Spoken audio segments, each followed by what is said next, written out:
Hi guys, நான் தான் உங்கள் ஜீவன்.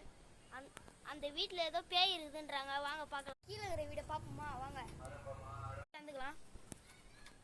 வாங்க கதை தெரிஞ்சாச்சு.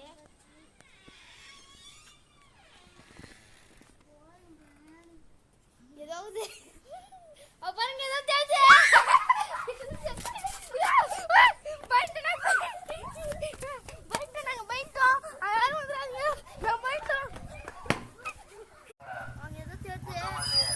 guys, அங்க ஏதோ தெரியுது guys.